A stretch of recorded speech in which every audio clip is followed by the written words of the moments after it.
गोंधळ किती विसर घालावा? रात्रभर नाही का? गोंधळ किती? रात्रभर गोंधळ घालायचा. पण काही नियम आहे, तो नियमाच्या साक्षात बसूनच केला पाहिजे. सगळी सृष्टी नियमाने बांधलेली आहे बरं का. भगवानाने असं काही कच्च सोडलेलं नाही. ज्ञान दिलं तुम्हा आम्हाला म्हणून काही मोकळं सोडलेलं नाही हो. त्याला नियमानं बांधलेलं आहे. प्रत्येक जण नियमाला बांधलेले आहे. माणसानं माणसाच्या सारखं बघायचं, कुठल्याही जातीचं असू दे.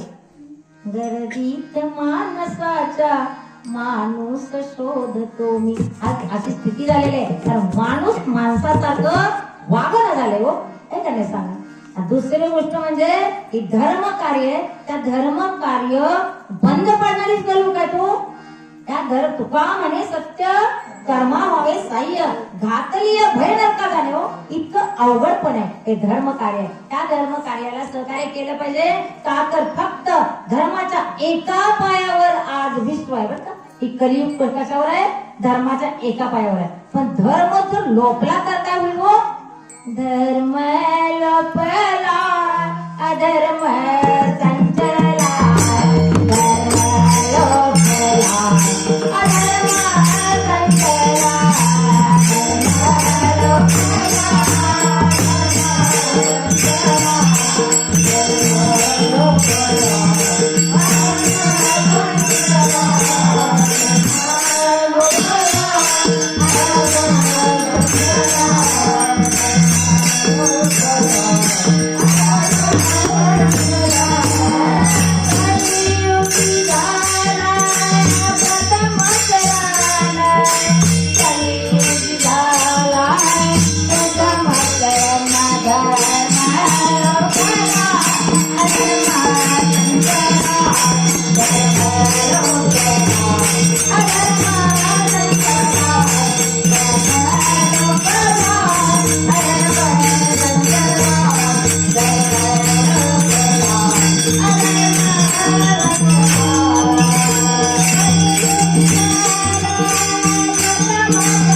अधर्माशी साह्य कलियुगानं खरं तर बिळात उचलले हो. अधर्माला साह्य करायचं, धर्माला साह्य करायचं नाही म्हणून वृत्ती वाढत नाही. माणसाचा दोष आहे असं नाही, या कलियुगाचा व्हायरस पसरले हो.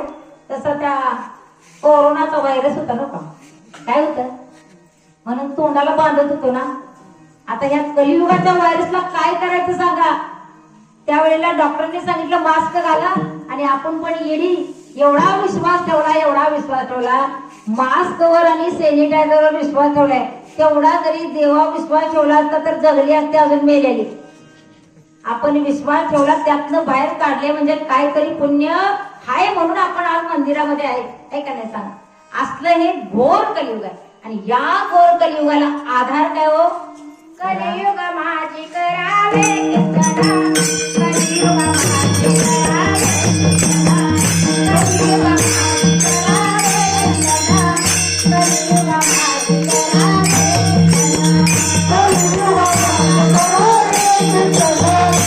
कलियुग माझी करावे कीर्तना, कलियुग माझी करावे कीर्तना, कलियुग माझी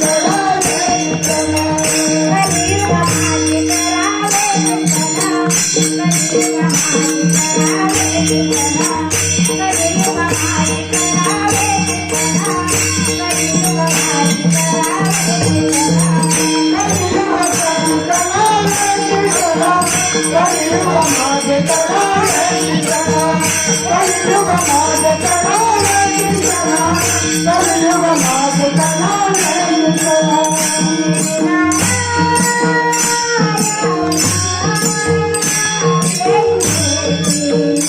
Thank you.